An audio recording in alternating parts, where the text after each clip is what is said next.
You write about so much. You produce content about so many different subject matters, but what is the overarching mission that you are on?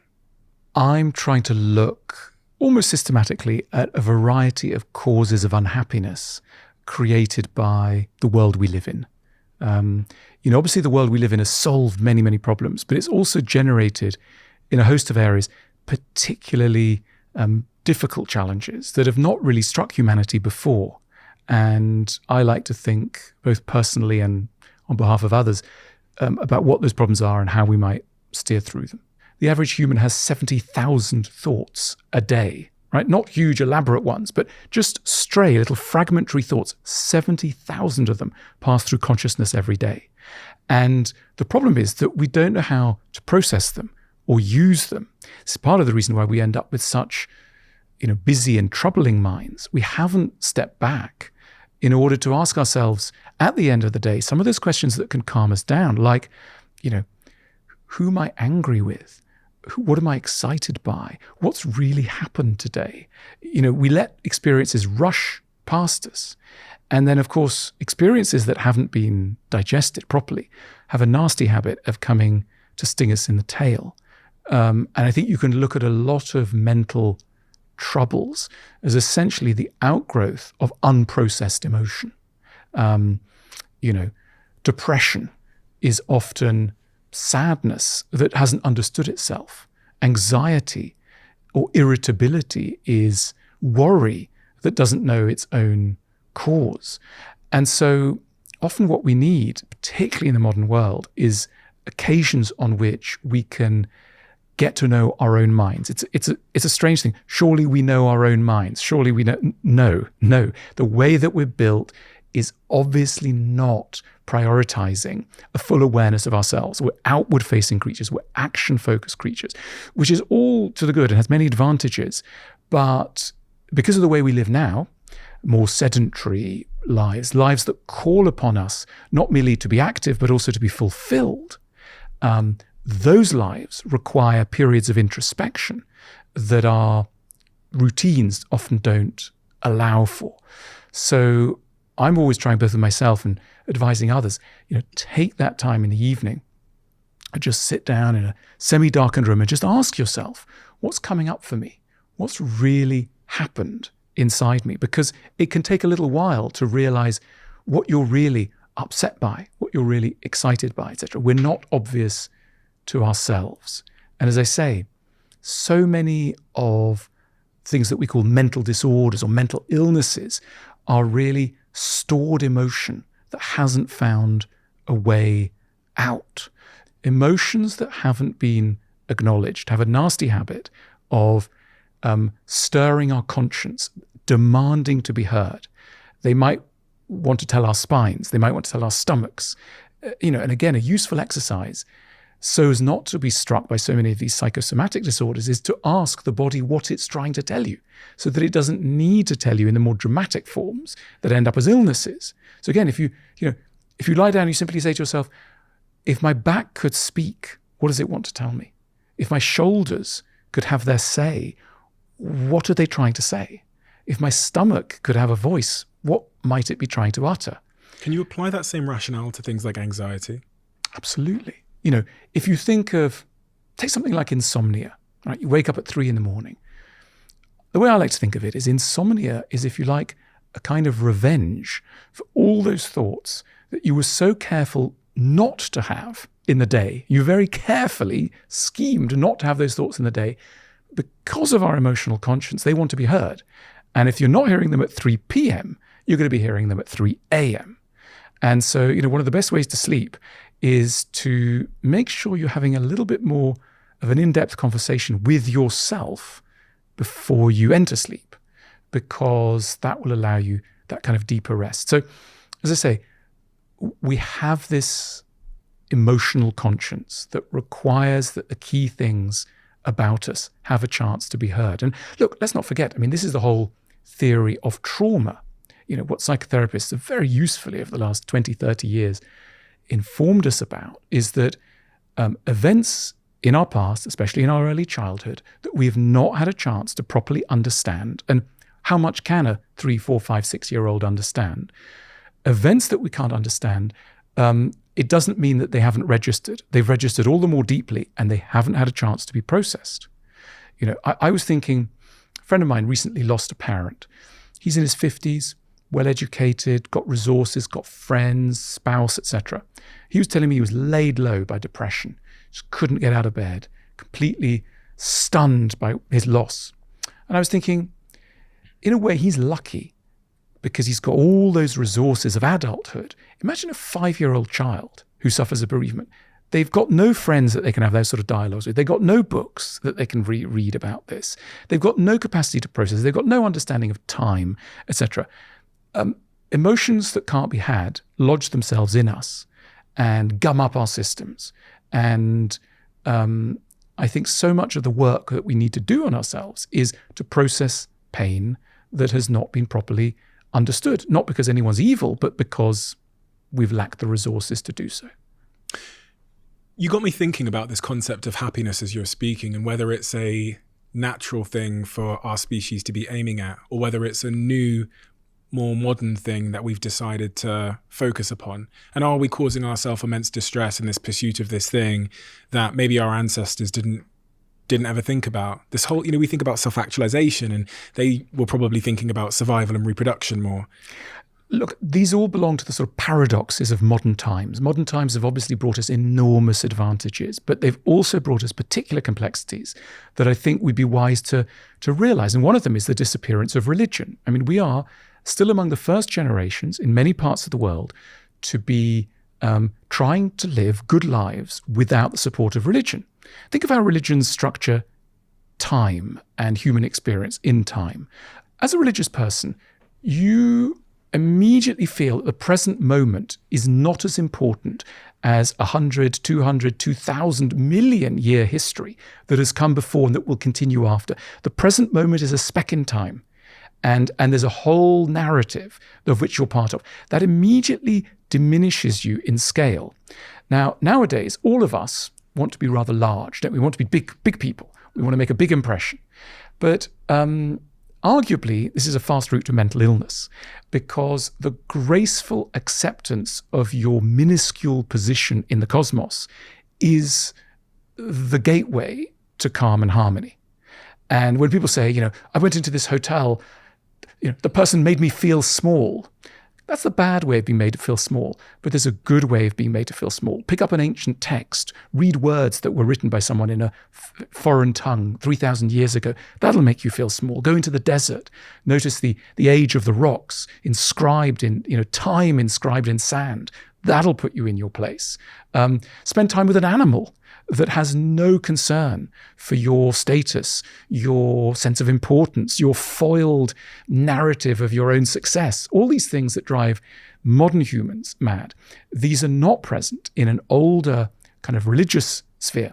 And as I say, what religions do is they tell us you're part of a bigger story. They also tell us, many faiths tell us, that life and you particular are imperfect. Think of Catholicism and its notion of original sin. Now, lots of bad stuff associated with original sin. I'm not, a huge fan of many aspects, but let's look at the good side, right? What Catholicism tells us is that everybody's broken. Everybody is flawed. It's quite a helpful starting point, right? Because if you think, well, all right, I'm a bit broken, but so's somebody else, so we're all doing our best. That's the gateway to vulnerability, to friendship, if you like. Lower expectations, but also to connection with others. So often people who become successful find it really hard to make friends. Why? Because they associate success with invulnerability. And the more successful they get, the harder it is for them to admit to the real truth about being human, which is that we're all helpless children, some of the time, at least, frightened, helpless children. And it becomes harder to keep up the contact with that, let alone admit that to somebody else. So again, religions handily reduce our expectations and our sense of ourselves. We are merely flawed humans. There is a perfect world. It doesn't exist in Beverly Hills. It doesn't exist in, the fancy parts of Singapore or Sydney. It exists up there in another world. In other words, the human realm is inherently imperfect. Quite a good starting point. I mean, even if you went on a date, right? Imagine two characters you might go on a date with, right? First one tells you, yeah, I'm kind of perfect and I'm aiming to achieve total perfection. You think, wow, good for them, but slightly scary. Next is somebody else who goes, I'm kind of flawed, but I'm sort of managing my flaws and I'm interested in how to get to know my flaws and work with them. Instantly one thinks, life might be easier around such a person. There's something about the pursuit of perfection which makes day-to-day life extremely hard. And religions, slightly by the by, tick that box. They were able to reduce us in our own eyes while raising us in the eyes of, a divine being, and that has helped us to have an easier relationship with ourselves. And the notion also was, you cannot perfect this life. We modern people, we think the present moment is supremely important. Now is important. Everything that's going on right now is supremely important. Doesn't matter what happened 100 years ago or 1,000 years ago. Now is the only criteria of time. You are perfectible, right? So if there's something wrong with you, you're failing against an ideal of perfection. Again, very, very hard. And that you are made. I mean, the biggest challenge of all, you're made to be happy, as you suggested, that the true goal of every human is happiness, not fulfillment, not the realization of a grand scheme, not living for others, your own happiness. And again, it's a beautiful idea, but goodness me, does it cause problems? Goodness me. Think of Emile Durkheim, beginning of the 20th century, French sociologist, writes this book, contrasting the differences between ancient societies and modern societies. And he identifies one troubling difference between ancient societies, pre-modern agricultural, village-based societies where religion plays a role, and modern, urban, technologically driven, success-oriented, individualistic societies, and that's the suicide rate. He realizes in his book on suicide, published in 1900, that modern societies, for all their advantages, leads their members, a share of their members, often the most ambitious of their members, to take their own lives. Why? What's going on? And this becomes, it's the birth of modern sociology, really. It becomes a major inquiry into what modern times does to the soul. And I'm deeply fascinated by that. I can't let that one go. Because what's this paradox? What's this paradox of suffering amidst plenty, of regress amidst progress? This fascinates me. I spoke to the CEO of CALM, Campaign Against Living Miserably, Simon Gunning, and he shared some stats with me about exactly what you're talking about suicide. He said someone dies by suicide in the UK every 90 minutes. 76% are male. There's 25 attempts for every death. The single biggest cause of death for men under 45 is suicide. Single biggest cause of death for 15 to 49-year-olds is suicide. That 19 to 35-year-old category are twice as likely to report being in crisis than any other group. And 16 to 24s is the fastest growing group in history to exhibit suicidality. And more recently, there's a big conversation emerging now around young women and suicidality, which is a fairly recent, unfortunately exploding trend. People don't just commit suicide when things are bad.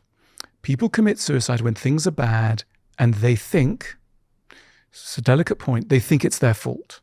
They cannot disassociate the trouble they feel from an intense sense of responsibility, which then also entails shame. Now, what's going on there? You see, when I say that we live in an individualistic world, what that really means is we live in a world where people feel that they control their own narratives, that what happens to them is very tightly a reflection of who they are and what they've done. And this was not always the case. You see, for long periods of history, people were not necessarily tightly held to the observable outcomes of their lives. This happened with money, for example. In Old English, a poor person was known as an unfortunate, right? What is an unfortunate? Let's unpack that word, unfortunate. There's the word fortuna in there.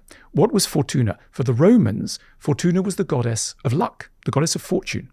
And the Romans were therefore all the time sacrificing things to the goddess of fortune as a way of saying, please, it's not me, it's this outside agency. Nowadays, this sounds completely weird. I mean, what do we call, in the most individualistic country in the world, United States, what are poor people called? It's not a nice term. They're called losers, right? You say, that's a loser. So we've gone from unfortunate to loser. That's a trajectory of 400 years. What's happened in that time is a story about who's responsible for people's fate.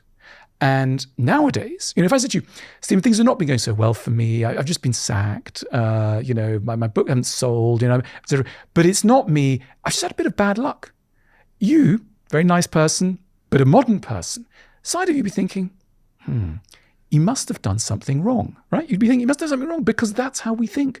We don't allow people the benefit of luck, right? Similarly, if you said to me, my podcast has been doing brilliantly. We've now got 8,000 billion subscribers. How many you got nowadays? And you said to me, it's just a bit of good luck, right? I think, Stephen's really, he's very modest, but it's not true. He's done something. We believe that people do things and that action leads to results or failures. And that's why people take their own lives, because in extremists, people think there is nothing other than me to explain what happens to me. Of course, the reality is much more complicated. I'm not saying that's the truth, but that is the perceived truth. Look, we live in a world that is meritocratic, right? That word, meritocracy, is on everybody's lips. If you take politicians, left and right, in the United States, all over the world, everybody wants to create a world that is meritocratic. Some people think we've already got there. What does that word mean? I don't know. Meritocratic is, the concept of meritocracy is a world in which people's outcomes are dependent on their merit, rather than on who their parents were, some corrupt class in society, the influence of whatever. So, a left-wing politician and a right-wing politician say, we want to make a meritocratic world where your kids will go to where they deserve, where if you work hard, you can get there. And, where everyone has a chance to succeed. That kind of rhetoric. Yeah. It's the rhetoric of modern times. Now, it sounds great, and in many ways, it's an enormous advance. But again, let's just focus on the psychological toll of that. Because if you really believe in a world in which those who get to the top deserve to get to the top, by implication, you are also positing the existence of a world in which those who are at the bottom deserve to be at the bottom. In other words, a meritocratic worldview turns success and failure from chance to a necessary fate. And that's why it makes the winners quite hard, potentially, quite heartless, because they're thinking, well, I got there on my own. Don't need to thank anybody. Might not need to pay many taxes. Why pay taxes? It's fine. And similarly, those at the bottom are kind of crushed. So we've created this very complicated ideology where there's a hidden toll